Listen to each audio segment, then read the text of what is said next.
Hello and welcome to another episode of The Exchange. On today's show, we'll be discussing parenting styles. New buzzwords fly around constantly.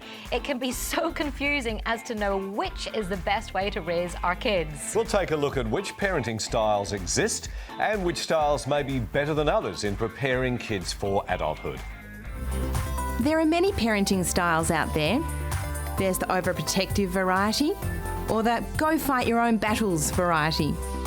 There's no rule book for parenting and you never know if you're on the right foot or not. What's the best parenting style? To discuss this topic, we're joined by Kathy Walker, who's the founding director of Early Life Foundations and one of Australia's leading parenting and education experts, as well as a public speaker and author. This year, Kathy was awarded an Order of Australia. Welcome, Kathy. Thank you. It's lovely to be here. Thanks for having me. That's great. We're also joined by Dr. Justin Coulson, who is a PhD in psychological science, loves to write and speak on all things parenting, and is a father of 6 girls. Well done. Thank you. And welcome. Thank you. And your brand new baby, who's just a few months old now, and 6 girls. We have a dog. He's a boy. Okay. Yeah, we have a dog But he's not and they're quite the same girls. boy that he... He was? Oh, yeah. Well, my dog's not quite the boy that he was. Right. If you know what I mean. Yeah, we know what you mean. Anyway, we'll cut that out right now and we'll get into the topic. So, Justin, we're used to just parent, but these days there are parenting styles. What styles are around that you have observed? The most common ones that we hear about in the media are things like helicopter parents. They're the ones that are always hovering and swooping if there's ever any issues that their children might face. There's snowplow parents, they're the ones that push all the obstacles out of the way. There's little emperor parents, they're the ones who are highly indulgent and permissive. They're the kind of things that we hear about in the media. But in the scholarly literature, in the parenting science, what we're more likely to hear about are parents who are authoritarian. They're the ones who are, it's my way or the highway. It's all about discipline. Or we'll hear about permissive parents, otherwise called laissez-faire. They're the ones that are really high on warmth, very loving, but no limits at all. And they're sort of just do whatever feels good. They're the ones that have the free-range kids. Yeah, exactly. That's precisely the example. And then we have, most commonly in the literature, is the gold standard, what we call authoritative parents. They're the ones who are high on warmth, but they're also high on limits. They believe in setting firm rules for their children, but they do it in nice ways. That's great. And what about you, Kathy? Anything you can add on those buzzwords or styles that you've noticed cropping up? Yeah, look, I think Justin's kind of summarised that and captured that well. The only thing I'd add is probably that I think all parents at the moment are confused. I think there's great confusion about what kind of parent do I want to be. And one of the things I often talk about with parents is if there are 2 parents parenting, are you parenting consistently? So not only are there different types of parenting styles, often within one family unit, 2 parents are parenting differently themselves, and that can be very confusing as well. And do you find as well, Kathy, that before there used to be like almost like a compass of what we would accept behaviourally from kids, and all parents kind of had a similar approach, and now it's like you're sort of staying, the different camps of parents almost. Yes, I think so. I think there's different values coming through, different messages from society. The infamous car park gossip about, what should you do, what shouldn't you do, and certainly I think parents have great intent. I've been working with parents for 30 years, wonderful, really wanting what's best for their children, but a great sense of confusion. And they say that it takes a community to raise a child, but the community is almost confused on how to do that. Well, and where is community right now? Part of the program today, of course, is we want to blow some of that confusion away and, give some simplicity in the midst of this. Just out of interest, Kathy, what sort of style did your parents use on you as you were growing up? I think a mix of authority, which I think probably in the 60s was fairly typical. There was kind of the parents that ruled the roost, and you kind of did what you had to do because that's what your parents said. I think as I grew up, though, during the late 60s and early 70s, things changed a little bit more, and there was a bit more democratic kind of limit setting and shared decision making. And that's certainly, I think, where I certainly work with parents these days. Children need limits, they need boundaries, they need expectations, but they also need to have a voice. Yes. One of the things I often say to parents is we're parenting for now, but we're also parenting for your children's future as adults. And may I give one quick example? Yes, please do. When I talk to parents, I say one day your 4-year-old or 5-year-old will be driving a car when they're 18. And you might really want them to be thinking this way: I better drive my car within the speed limit down the highway, not being motivated to drive within the speed because there's a booze bus, speed camera or police car, but simply being motivated because it's the right thing to do. Yeah. And so the parenting styles that I want to advocate for parents is to be intrinsically motivated to do the right thing. And so children have to learn how to make a good choice as opposed to a bad choice. Not because they're scared of their parents or to get a sticker or a star, but simply to learn over time that that's the best choice for life, for me, for my family. That's just the best thing to do. Yeah, I think that's really well said. Justin, what parenting style do you use personally with your 6 daughters? I don't actually use any of the ones that I've mentioned. In the research in the last decade or thereabouts, maybe the last 15 years, we've started to see some new science that taps into the sorts of things that Kathy's talking about. It's called autonomy supportive parenting. Autonomy supportive parents don't rely on extrinsic motivators. Could you explain that? Yeah, I'm talking Like about the gold stars and the carrots, basically. Yes. Right. And the sticks as well, Carrots the and punishments. sticks. And when you look at the authoritative, the authoritarian and the permissive, usually those parents, even the ones who are warm and loving, are still using a lot of extrinsics to get their kids to do the right thing. And they say, and if you don't, I'm going to do things that you don't like, but I'll do it lovingly. But I'm still going to punish you. Yes. And that taps in precisely to what Kathy's talking about. There's this sense that I have to do it, I've got to toe the line or bad things will happen. Well, I'm the same. I want my children to do the right thing because it's the right thing and they know it inside them. And so autonomy supportive parenting requires us to go through 4 simple steps. First of all, we give our children a request, but we provide a rationale. I want you to be kind to your sisters because in our home, when we're nasty, this is how it feels, but in our home, when we're kind, this is how it feels. The second thing that we do is we invite explanations, or we invite a view from their perspective. How do you feel about this? How can you make that work? What are the problems with it? The third thing that we do, and you can see the democratic aspects of that, the third thing that we do is we look for any resistance and we say, okay, well, what's the best way forward? How do you think we can solve this? Because I'm asking for this, you're saying this. How do we work through this together? We're on the same team. I'm not your enemy. I'm not going to force you. Let's work together on this. And you can do this with kids as young as 3 and 4 if you're patient. And the last thing is that you minimise the use of controlling techniques, because as soon as you get controlling, you actually turn yourself into their enemy. You turn yourself into this arbiter, and they feel like they have to hide from you. They feel like they have to hide their mistakes from you because they're going to get in trouble.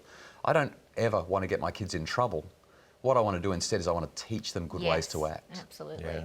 Absolutely. No, I love that. That's great, isn't it? That makes a world of sense. Definitely. I mean, it's difficult with, we just had to get our children vaccinated for holidays, and our little one, we did all the reasoning in the world, we did all that, and eventually the doctor just held her, and it was the worst experience in the world. And you think, I mean, obviously that's for her health and well-being, but you translate that into everyday life. Forcing a kid to do something that they don't want to do makes you feel horrendous as a parent. But sometimes you feel left without any other option. So this is why we want to look at what the options are and try and help people.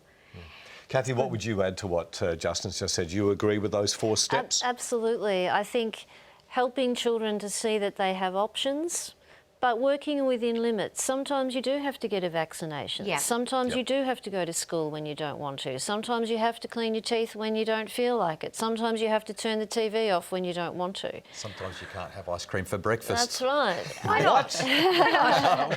One of the things that I think we've done poorly in Australia, which is, I think, having ramifications on the lack of people being able to self-control, self-regulate their emotions as they get older, is that in those times when we have said to our children, no, you can't, or you do it because I'm your parent, or whatever, We haven't very well, I think, been able to acknowledge to our children that it's hard, that it hurts, that sometimes some things are scary. And so I think part of the package of in parenting and using the strategies that Justin talked about is to be able to acknowledge, I know it's hard, I know it's difficult, I know it hurts, I know you're scared.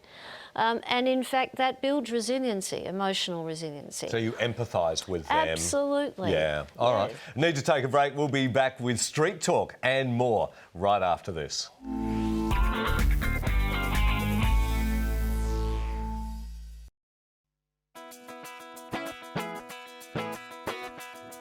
Do you think parenting styles have changed over the years? Oh, definitely, yes. Absolutely, in lots of ways. Most definitely. Yes, dramatically. I definitely do, yeah. Yeah, definitely. Yeah, I would say it has, definitely. Yes, I think perhaps the economy has driven that, with more than one parent often back at work. I think definitely, because I think sometimes with the current things with internet and things like that, what it is, they're too open. The children are too open. They don't have any reference, and most parents are busy. They rather them talk on Facebook, which becomes reality to children, but there's no reference back, feedback for people. How so? Well, we used to discipline our children a little more. Probably from the whack and bash approach to now where it's sort of frowned upon to hit the kids and things like that. So that's probably... Is that a good thing or a bad thing? Well, I'm old school, I'm from the country, so I was brought up the old school way, and I think it's good for you to a degree. When I was younger, basically you sort of did what you're told, and you know, if you lost at something, then that was a life lesson that you sort of had to learn. And I think now it sort of upsets me to think that I've heard, you know, in sporting games and things like that, the kids are not allowed to score they're not allowed to score the actual game in case the children feel like, you know, they're losing. And I feel like sometimes we're not dealing with the natural emotions in life and setting kids up for, you know, the workforce and you know, adulthood and real things that happen in life. 30, 40 years ago, when a child was misbehaving, they'd get a tap on the backside, and yeah, so it's definitely changed. I think that it's a much softer approach in a lot of cases these days.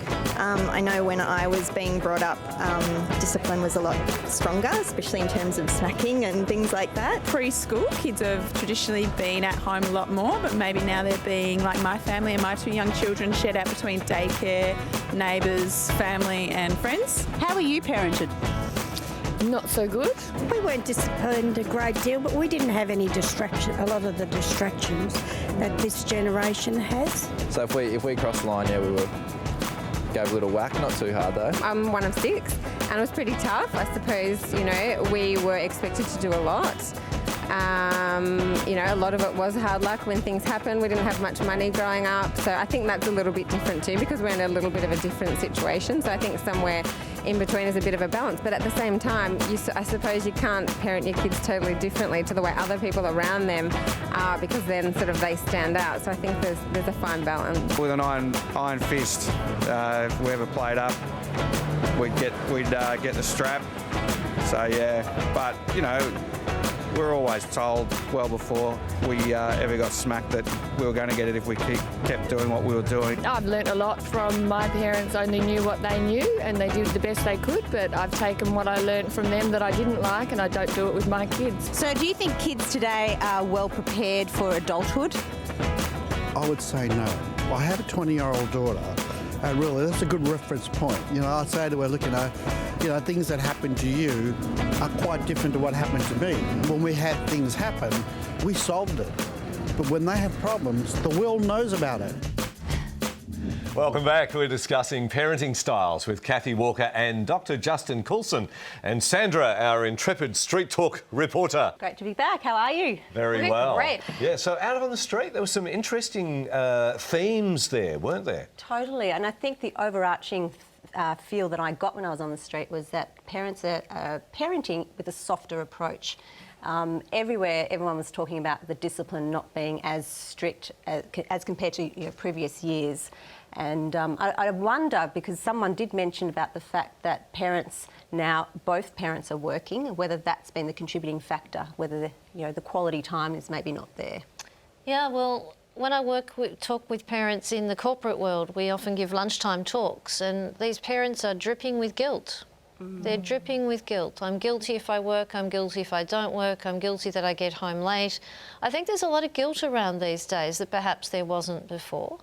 And I think in some ways parents are trying to soften the time that they have with their children. Perhaps to some degree there's a bit of, let me compensate a bit for the fact that I may not be around as much as I would want to be, or perhaps society tells me I should be. So I think there may be... So we're going to make up for it by being extra soft, extra generous. So is that a good thing? I don't think that there's a problem with being soft. I think softness and warmth and compassion and empathy are vital, and I don't think that there was enough in previous generations of that. Where we come into trouble is not with softness, it's with indulgence and permissiveness, where we let kids get away with stuff, or So we let them have... give us an example of that, Justin. Well, an example might be a child is feeling really horrible in the morning, and so mum and dad say, oh, you don't need to go to school. That's indulgence, that's permissiveness, and that's not effective. It doesn't teach the children anything at all. However, if we're going to be soft and compassionate and empathic, we might sit with the child and we might just spend an extra 5 or 10 minutes with them and understand why they're feeling like that and work through the issues with them so that they can feel good about going to school. They still need to go. We still need to have that limit in place, but we work through it with them instead of just indulging them and making life easy and solving all their problems for them. And would you add to that like an exit clause, like if you're still not feeling well later on, you know, have the school, we'll talk to the school and we'll work it out, because... Well, if wellness is the issue, if they've actually got headaches and stomach aches, then maybe they do need to have the day off. But if they... A quick story, my third daughter, when she was 8, didn't want to go to school one day. Turns out she didn't want to take her school bag to school.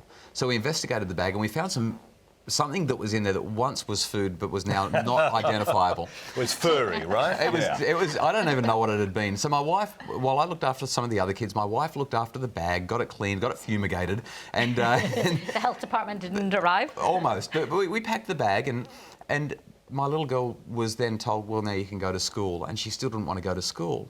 Now, at that point, it started to get to this really awkward situation where, well, do we make her? I mean, what's going on here? Do we force her to go to school? So we spent some more time with her, softly trying to understand what is going on here. Turns out, after another 5 minutes of just listening and being with her, she said, I don't want to go to school with my school bag because I want a new school bag. And at this point, we were going, there's nothing the matter with this bag. You are driving us crazy now. Yes. But instead, we took a deep breath, and instead of getting stuck into her, we investigated, well, why do you want a new school bag? Finally, she told us, I want a new school bag because I don't feel very popular at school, and if I have a new bag, then all of the other kids will notice me and I'll notice my bag and I'll be popular today. Now, we could have gone for the hard line, just get to school thing, or we could have indulged her and just bought her a new bag. Neither one would have worked. And neither's workable at 8 o'clock in the morning. Not particularly, no. No. Now, she did get to school 10 minutes late that day, but she went to school happy and she went to school understood. She also took her school bag with her. We didn't get her a new one. Yep. But she knew that we understood and we were going to take steps to help her in terms of the challenges she was having socially. You know, the issue of discipline came up again and again and again in that video. Yeah. And I think what we're forgetting is that discipline is not punishment. Punishment is doing horrible things to people. It's hurting people. And that doesn't teach anybody anything except that the big person gets to do stuff to me when I do stuff that they don't like. That's not a great lesson to learn in life. So how would you define discipline? Well, discipline is teaching children to act in wise and compassionate ways. Discipline is teaching kids good ways to act. And when we focus less on punishing and getting our kids in trouble and more on teaching our children, that's when we truly discipline them effectively. And it's a different approach entirely. Yeah, that's good. Anyway, Sandra, thanks for popping in. It's great to be here. Street Talk. We'll be back with more in just a moment on The Exchange.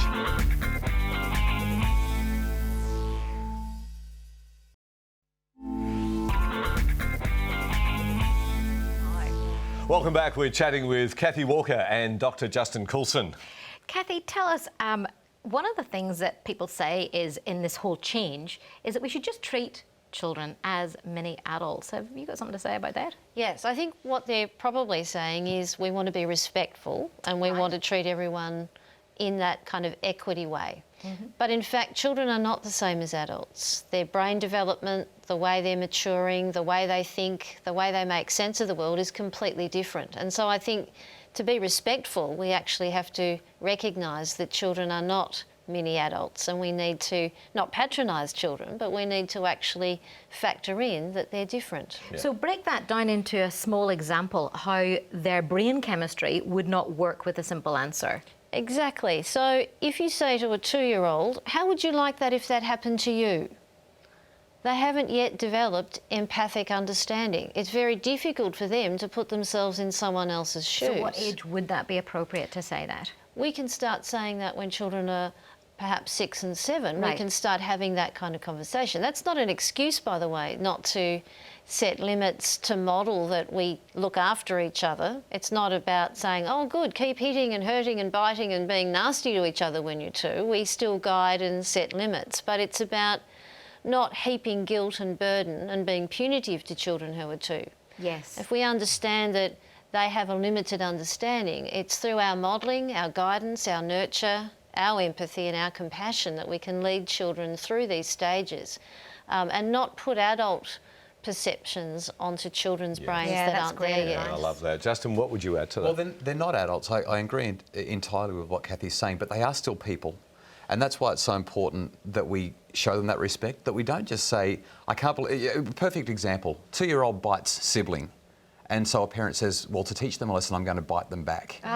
That's not respectful, nor does it actually teach anything particularly effectively, except that mum and dad have got strong teeth too. Yes, that's right. Tough teeth, Mrs. Marsh. And you're being a hypocrite. And it's entirely... and the number of times I've seen parents say, in our family, we don't hit. Or, stop yelling, all of you! and it's this whole thing where we've got to remember that they're people. If we were looking after somebody else's child and they behaved in that way, what would we do to that child? We wouldn't bite them, would we? We wouldn't. No. We would work with them rather than doing things to them. And that's, I think, the key difference here. We want to respond to children as people, not as things, and that's why we need to have that respect, that compassion, that empathy, and provide them with the support and guidance. I think that's a very good point, Justin. Because you do handle other people's children differently, apart from the fact you're scared stiff that the child will misrepresent you, but maybe applying a little bit of that methodology. How would I speak to another person's child right now in this instance? You know, could change the way you parent. I think if you recognise that children aren't waking up in the morning deliberately thinking like an adult, how will I make life as difficult as possible for my parents today? It gives you... They don't think No, they don't. I know it's hard to believe sometimes, but I think if you do recognise that, it helps to give you a little more patience and a bit of a reality check as a parent that your children are not born evil and bad. They're actually just beginning life, and they need us to really think profoundly and really with compassion and empathy for them. They're just beginning, and it's a hard road being a child sometimes. Yeah, it sure is. I think both of you brought some wonderful wisdom to this topic. I think we could talk about this for a whole lot longer than half an hour, but our time has run out. But Kathy and Justin, thank you so much for your time today on The Exchange. Thanks for having me. It's been really good. Thank you for watching as well. Please go to our website for a fact sheet, as well as more information about our show. And we hope you can join us next time. We'll see you then. Bye for now.